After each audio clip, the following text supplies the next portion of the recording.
how effective,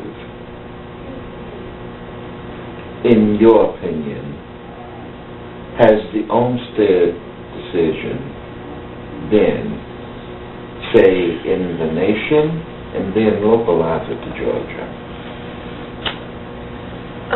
That is the hardest question for me.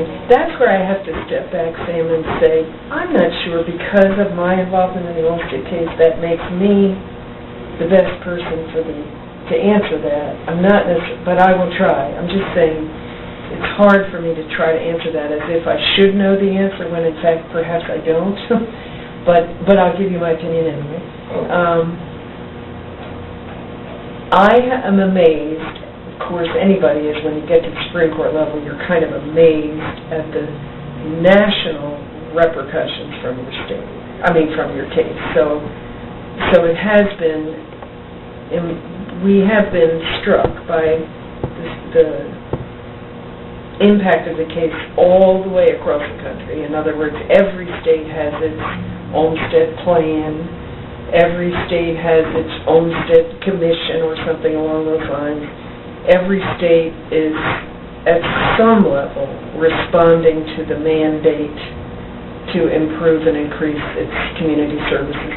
The other thing that is a great response to the Olmstead case that I've noticed is that there has been an unquestioning recognition that the case applies to nursing homes, which since the case was just about psych facilities, we didn't realize that that every state would have to recognize, and they did recognize, that they also had to deal with Medicaid programs that were confining a lot of people in nursing homes. And then, of course, at the federal government level, there have been several initiatives that have been in response to Olmstead. So at some sort of vague, systemic, national level, I think it's had a fair amount of impact. Now, when you talk about real people stuck in state hospitals and nursing homes, which is my job since that case, I'll say this. It's very helpful if you happen to be an advocate, as I happen to be, with an individual client institutionalized, because I can use the Olmstead case pretty effectively for my client to get him out. And that's all I ever really was trained to do, and that is what I do for a living. So I like the fact that you can now cite to Olmstead and you can pressure on behalf of an individual, the state or the Medicaid agency or the Medicaid waiver program to let the person out because of ADA. You didn't used to have that argument at all. Systemically, meaning you have 1,000 people in state institutions in 1999 when the case was decided, and then you look at those numbers today in 2007 and you realize that there may be some fewer numbers, but at least in Georgia, for example, the numbers are not significantly different.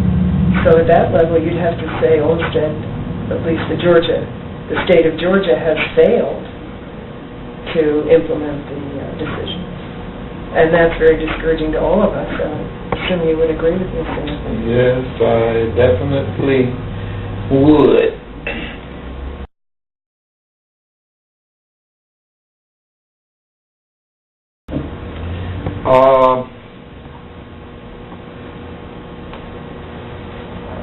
What do you see as the biggest barrier to implementing Olmstead fully in Georgia?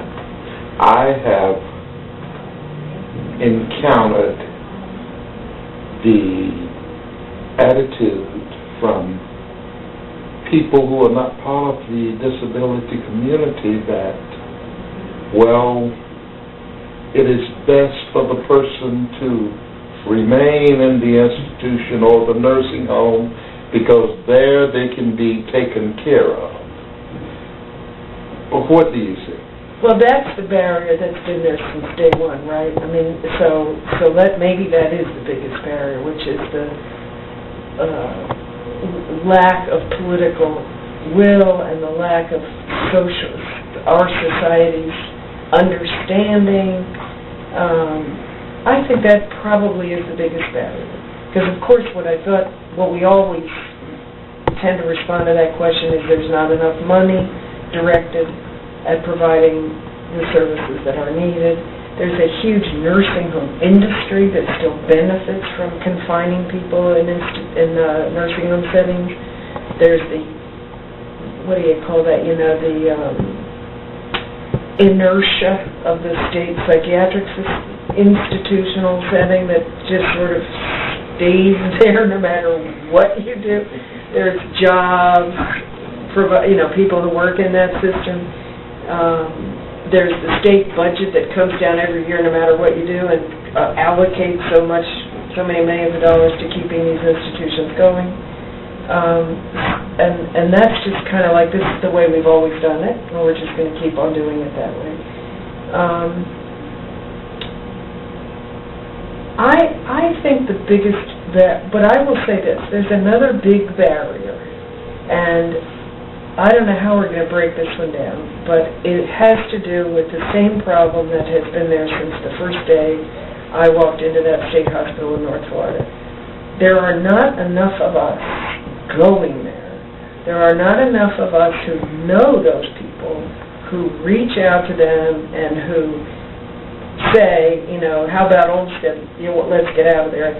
I criticize my own, some of us get burnt out. Some of us are too busy doing other things. Some of us get in the habit of speaking in generalities and don't take enough time to find out who's behind those walls. And, since it's a civil right, we should be marching in there and getting those people out. I always think of it as a last chapter thing, okay, there's still 280 people locked up at Georgia Regional Hospital, Atlanta. And I always feel like if we had enough people, we could get them out, because now we have the ADA and we have the Olmstead case. But until, just like the civil rights days for integrating the public schools, you have to know who those kids are, and you have to be sure they're not all shunted off in some inadequate school for minority kids until somebody goes out there and says, wait a minute, what do you mean about it? I thought we were supposed to have an integrated public school system. What about that school? So I'm sort of rambling here, but it's still a very isolated population, and that couldn't be lower on the totem pole as far as political power goes, this population. Well,